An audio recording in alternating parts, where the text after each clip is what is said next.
नमस्कार साथियों, आज के वीडियो में डिस्कस करने वाले हैं एक नई और एक लेटेस्ट अपडेट को लेके आप सभी के लिए।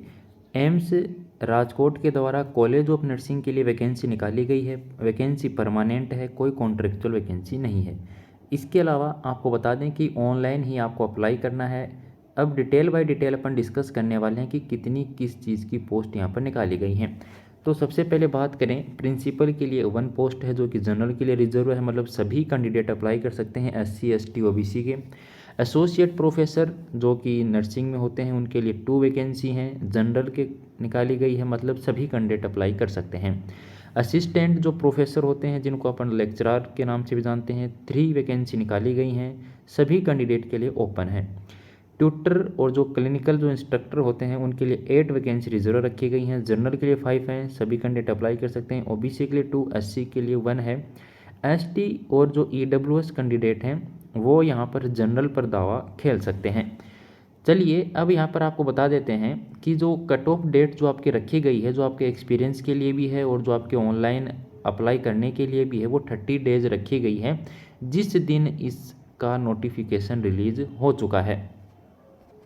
आगे बढ़ते हैं और बात करते हैं एक्सपीरियंस को लेके। तो देखिए, कॉलेज ऑफ नर्सिंग में प्रिंसिपल बनने के लिए PhD डिज़ायरेबल रखी जाती है। मास्टर डिग्री और 10 ईयर का जो एक्सपीरियंस है वो आपके लिए एसेंशियल रखा जाता है, लेकिन इसमें से आउट ऑफ जो 7 ईयर है must be spend in nursing education में होना चाहिए आपका, या फिर नर्सिंग एडमिनिस्ट्रेशन में होना चाहिए। इसके अलावा जो एसोसिएट जो प्रोफेसर हैं उनके लिए भी मास्टर डिग्री मांगी गई है और 8 ईयर का एक्सपीरियंस मांगा गया है, उसमें से 5 ईयर आपको टीचिंग एक्सपीरियंस नर्सिंग का होना चाहिए। असिस्टेंट जो प्रोफेसर हैं उनके लिए यहाँ पर 5 ईयर मांगा गया है, इसमें से 2 ईयर आपका टीचिंग एक्सपीरियंस होना चाहिए। मास्टर डिग्री कंपलसरी है। अब देखिए, क्लिनिकल ट्यूटर की अगर बात करते हैं तो BSc नर्सिंग 3 ईयर एक्सपीरियंस वाले कैंडिडेट अप्लाई कर सकते हैं, लेकिन जिनके पास MSc नर्सिंग है वो इन्होंने डिज़ायरेबल माना है। तो आपको असेंशियल प्लस एक्सपीरियंस ज़रूरी होता है, ये तो चाहिए, मस्ट होना चाहिए। अगर आपने BSc नर्सिंग कर लिया और 3 ईयर का अगर आपको किसी भी हॉस्पिटल का भी एक्सपीरियंस है तो यहाँ पर आप अप्लाई कर सकते हैं, लेकिन डिज़ायरेबल में MSc नर्सिंग है। अगर इनको कोई कैंडिडेट MSc नर्सिंग का नहीं मिलेगा तो ये मान लीजिए इन कैंडिडेट को लेंगे, लेकिन आज तक ऐसा नहीं हुआ है कि BSc नर्सिंग कैंडिडेट को लिया गया हो। हमारे सामने ऐसा कोई केस नहीं आया है। MSc नर्सिंग कैंडिडेट को ही यहाँ पर फाइनल सिलेक्शन में जब इंटरव्यू होता है तो यहाँ पर लिया जाता है। चलिए अब डिस्कस करते हैं कि एक्चुअल में कॉलेज ऑफ नर्सिंग में प्रिंसिपल की सैलरी कितनी होती है और किस पे लेवल पे वो जॉब करते हैं। तो जो प्रिंसिपल होते हैं वो लेवल 13 में जॉब करेंगे और यहाँ पर उनकी जो बेसिक सैलरी स्टार्ट होती है वो 1,23,100 से शुरू होती है, मतलब बेसिक पे होती है, और एट ए रिटायरमेंट टाइम उनको 2,15,900 रुपीज़ मिलते हैं। ये बेसिक पे है। इसके अंदर आपके जो सभी अलाउंसेस वगैरह मिला के अगर बात करें तो सैलरी आपकी लगभग 180 के आसपास पहुंच जाती है। इसी तरीके से अगर बात करें, एसोसिएट जो प्रोफेसर हैं ये लेवल 12 में जॉब करते हैं। लेक्चरर इन नर्सिंग हैं वो लेवल 11 में जॉब करेंगे, और जो ट्यूटर होते हैं वो लेवल 10 में जॉब करते हैं, मतलब = ANS एंड DNS। तो इनकी भी salary 1 lakh plus direct account में आती है। मे बी कि 1,22,000 के आसपास इनकी सैलरी अकाउंट में आती है।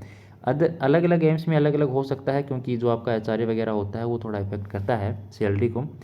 अब देखते हैं यहाँ पर जो अपर एज लिमिट आपकी रखी गई है। अगर आप प्रिंसिपल के लिए अप्लाई करें तो 55 है, अगर आप एसोसिएट के लिए तो 50 है, असिस्टेंट के लिए भी 50 है, ट्यूटर के लिए 35 ईयर है, प्लस आपको जो कैटेगरी है उसके अकॉर्डिंग रिलैक्सेशन मिलता रहेगा जो आपकी कैटेगरी है। सिलेक्शन की अगर बात करें कि सिलेक्शन कैसे होने वाला है, तो आपका रिटर्न एग्ज़ाम होगा। रिटर्न एग्ज़ाम में 1 वैकेंसी है तो वहाँ पर 15 कैंडिडेट क्वालिफाई किए जाएंगे, 1:15 रखा गया है। इंटरव्यू आपका देखिए यहाँ पर जो होगा उसके लिए कोई TA और DA नहीं दिया जाएगा, और वो आपका एम्स राजकोट में फिजिकल मोड में होने वाला है, ऑनलाइन मोड में नहीं होगा। अप्लीकेशन फॉर्म फीस की अगर बात करें तो जनरल, OBC और EWS के लिए 1500 रखी गई है, और SC ST के लिए 800 फीस रखी गई है। PWD कैंडिडेट के लिए कोई फ़ीस नहीं रखी गई है, और अप्लीकेशन जो फीस है वो रिफ़ंड नहीं होने वाली है। इसके अलावा 2 ईयर का आपके लिए जो है वो प्रोबेशन पीरियड रखा गया है।